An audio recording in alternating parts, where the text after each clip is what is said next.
Breaking చూస్తున్నాం. దండకారణ్యంలో మళ్ళీ కాల్పుల మోత మోగుతోంది. ఛత్తీస్గఢ్లోని అబూజ్మడ్ అటవీ ప్రాంతంలో ఎన్కౌంటర్ చోటు చేసుకుంది. 4 మావోయిస్టులు మృతి చెందినట్టుగా తెలుస్తోంది. భద్రతా బలగాలకు మావోయిస్టులకు మధ్య కాల్పులు కొనసాగుతున్నాయి. అబూజ్మడ్ అడవుల్లో మావోయిస్టులు సమావేశమయ్యారన్న సమాచారంతో కూంబింగ్ చేపట్టాయి భద్రతా బలగాలు. మావోయిస్టులను నలుమూలలా చుట్టుముట్టారు స్పెషల్ పార్టీ పోలీసులు. మావోయిస్టుల ఏరువేతే లక్ష్యంగా కేంద్రం అడుగులు వేసిన క్రమంలో కొద్ది రోజులుగా వరుసగా ఎన్కౌంటర్లు చోటు చేసుకుంటున్నాయి. మొన్నటి ఎన్కౌంటర్లో 29 మావోయిస్టులు మృతి చెందిన సంగతి తెలిసిందే. ఎన్నికల వేళ మావోయిస్టుల కదలికలపై కేంద్రం పూర్తిస్థాయి నిఘా పెట్టింది. ఈ నేపథ్యంలో దండకారణ్యంలో మళ్ళీ కాల్పులు చోటు చేసుకున్నాయి. కూంబింగ్ చేస్తున్న పోలీసులకు మావోయిస్టులు ఎదురుపడడంతో ఒక్కసారిగా కాల్పులు చోటు చేసుకున్నట్టుగా తెలుస్తోంది. ఈ కాల్పుల్లో 4 మావోయిస్టులు హతమైనట్టుగా తెలుస్తోంది. మొత్తం మీద అబూజ్మడ్ అడవుల్లో మావోయిస్టులు సమాచారాన్ని పసిగట్టిన కూంబింగ్ పోలీసులు మావోయిస్టులను మట్టుబెట్టినట్టుగా తెలుస్తోంది. భద్రతా బలగాలకు మావోయిస్టులకు మధ్య ఇంకా కాల్పులు కొనసాగుతున్నట్టుగా తెలుస్తుంది. ఎస్, మా ప్రతినిధి ఉదయ్ ఛత్తీస్గఢ్ తెలంగాణ బార్డర్ నుంచి ప్రస్తుతం లైవ్లో అందుబాటులో ఉన్నారు. ఉదయ్, దండకారణ్యంలో మళ్ళీ కాల్పుల మోత మోగుతున్నట్టుగా తెలుస్తుంది. మళ్ళీ ఎన్కౌంటర్ చోటు చేసుకున్నట్టుగా తెలుస్తుంది. ఈ ఎన్కౌంటర్కి సంబంధించినటువంటి తాజా అప్డేట్స్ ఏంటి? ఎస్ రామ్దాస్, ఛత్తీస్గఢ్ రాష్ట్రంలో మావోయిస్టుల రాజధానిగా పేరుగాంచినటువంటి అబూజ్మడ్ కొండ చర్యలో అటవీ ప్రాంతంలో భారీ మొత్తంలో ఎదురు కాల్పులు అయితే చోటు చేసుకుంటూ మనకు సమాచారం అందుంది. ఈ రోజు ఉదయం నుంచి అబూజ్మడ్ ప్రాంతంలోని అటవీ ప్రాంతంలో ప్రధానంగా మావోయిస్టులు చాలా పెద్ద ఎత్తున సమూహంగా ఏర్పడి ఒక సమావేశం ఏర్పాటు చేసుకున్నట్లు అటు విశ్వసనీయ సమాచారం అందుకున్నటువంటి భద్రతా బలగాలు, ప్రధానంగా స్పెషల్ టాస్క్ ఫోర్స్, అదేవిధంగా డిఆర్జీ బలగాలు ఈ కూంబింగ్ ఆపరేషన్ లో పాల్గొన్నాయి. దాదాపు భారీ మొత్తంలో మావోయిస్టులు ప్రధానంగా ఒక అగ్రనేత సమక్షంలోనే ఈ సమావేశం జరిగినట్లయితే పూర్తిగా భద్రతా బలగాల నుంచి మనకు సమాచారం అవుతుంది.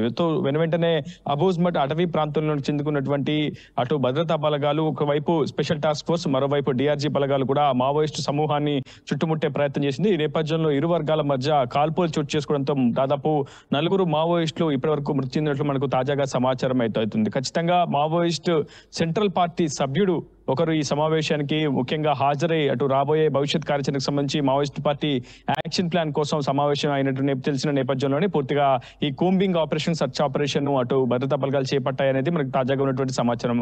ప్రజెంట్ నారాయణపూర్ జిల్లా ఎస్పీ ప్రభాత్ కుమార్ తో పాటు బస్తర్ ఐజీ సుందర్ రాజు పూర్తిగా ఈ ఆపరేషన్ అయితే పూర్తి స్థాయిలో నిర్వహిస్తున్నారని చెప్పుకోవాలి. ప్రస్తుతం వారి నుంచి అందుతున్న సమాచారం ప్రకారం ఈ రోజు ఉదయం ఇరు వర్గాల మధ్య కాల్పులు జరిగాయి. కాల్పుల్లో దాదాపు 4 మావోయిస్టులు మృతి చెందినట్లయితే సమాచారం అవుతుంది. ఇప్పటి వరకు ఒక మావోయిస్టు మృతదేహాన్ని అయితే స్వాధీనం చేసుకున్నారు. కొంత మందుగుడ్డి సామాగ్రిని కూడా, అదేవిధంగా కొన్ని మారణాయుధాలను కూడా ఇప్పటికే స్వాధీనం చేసుకున్నారు. అందులో కొన్ని గన్స్ కూడా ఉన్నాయి. సో వరుస ఎన్కౌంటర్ నేపథ్యంలో ప్రధానంగా దండకారణ్యం మొత్తం కూడా చాలా పెద్ద ఎత్తున ఒక అలజడి అయితే రేగుతుందని చెప్పుకోవాలి. అయితే మావోయిస్టు కేంద్ర కమిటీకి కావచ్చు, మావోయిస్టు సెంటర్ గా అబూజ్మడ్ అనేది చాలా పెద్ద ఎత్తున పేరుగాంచింది. అదే ఒక సేఫ్ జోన్ గా మావోయిస్టులు పరిగణిస్తుంటారు. అక్కడంతా కూడా దాదాపు 4000 చదరపు కిలోమీటర్ల వైశాల్యంలో ఉండేటువంటి కొండ చర్యలు, దట్టమైన అభయారణ్యంతో కూడి ఉన్నటువంటి అబూజ్మడ్ కొండ చర్యల్లో ఉన్నటువంటి మావోయిస్టు దళాలను కావచ్చు, పిఎల్జీ బలాలను కావచ్చు, మావోయిస్టు అగ్రనేతలు అక్కడ చేరడం అయితే పూర్తిగా అసాధ్యమని చెప్పుకోవాలి. ప్రస్తుతం దాదాపు కొన్ని వేల మంది బలగాలు ప్రస్తుతం అబూజ్మడ్ ను జల్లెడ పడుతున్నాయని చెప్పుకోవాలి. అందులో భాగంగా ఈ రోజు ఉదయం జరిగినటువంటి కాల్పుల్లో 4 మావోయిస్టులు అయితే మృతి చెందారు. ఈ ఆపరేషన్స్ ఇంకా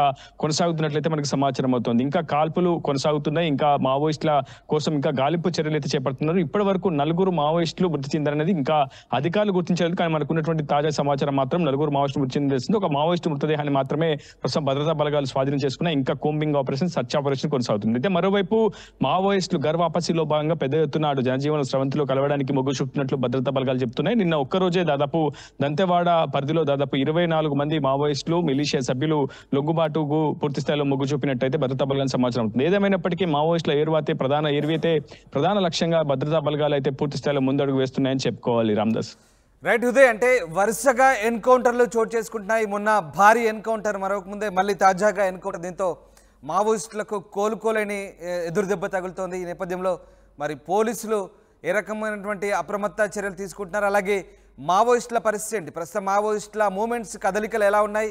ఏ రకమైనటువంటి సమాచారం ఉంటుంది?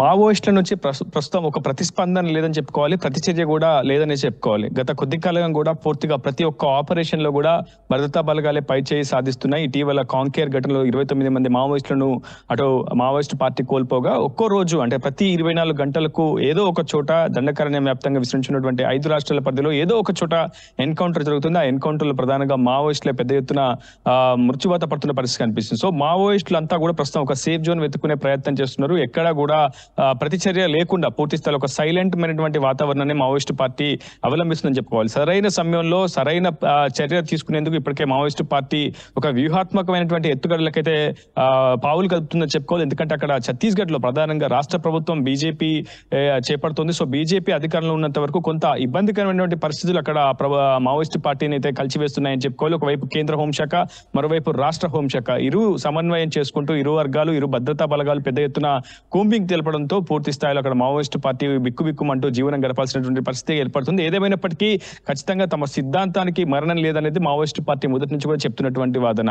తాము మరణించినా బ్రతికున్నా తమ సిద్ధాంతాన్ని మాత్రం ఎక్కడ ఎవరూ చంపలేరనేది మావోయిస్టు పార్టీ మొదటి నుంచి చెప్పుకుంటూ వస్తుంది. ఖచ్చితంగా ఇకపై సేఫ్ జోన్లను వెతుక్కుంటూ కొత్త రిక్రూట్మెంట్ పై అయితే దృష్టి సారిస్తామని అయితే పూర్తిగా మావోయిస్టు వర్గాలు చెప్తున్నాయి. ఇప్పటికే ఛత్తీస్గఢ్ తో పాటు అనుసంధానంగా ఉన్నటువంటి సరిహద్దు ప్రాంతాల్లో పెద్ద ఎత్తున భద్రతా బలగాలు కూడా కూంబింగ్ ప్రక్రియ చేపడుతున్నాయి, నిరంతర తనిఖీలు చేపడుతున్నాయి.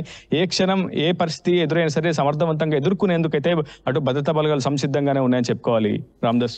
Right, thanks for the update Uday. ఇది మొత్తం మీద దండకారణ్యంలో మళ్ళీ కాల్పుల మూత కొనసాగుతుంది. ఛత్తీస్గఢ్లోని అబూజ్మడ్ అటవీ ప్రాంతంలో మళ్ళీ ఎన్కౌంటర్ జరిగింది. 4 మావోయిస్టులు మృతి చెందారు. భద్రతా బలగాలకు మావోయిస్టులకు మధ్య ఇంకా కాల్పులు కొనసాగుతున్నాయి.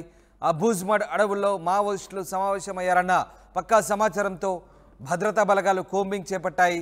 మావోయిస్టులు ఎదురుపడంతో కాల్పులు చోటు చేసుకున్నట్టుగా తెలుస్తోంది. ఈ నేపథ్యంలో మరో ఎన్కౌంటర్ చోటు చేసుకుంది. ఈ ఎన్కౌంటర్లో 4 మావోయిస్టులు మృతి చెందినట్టుగా తెలుస్తోంది.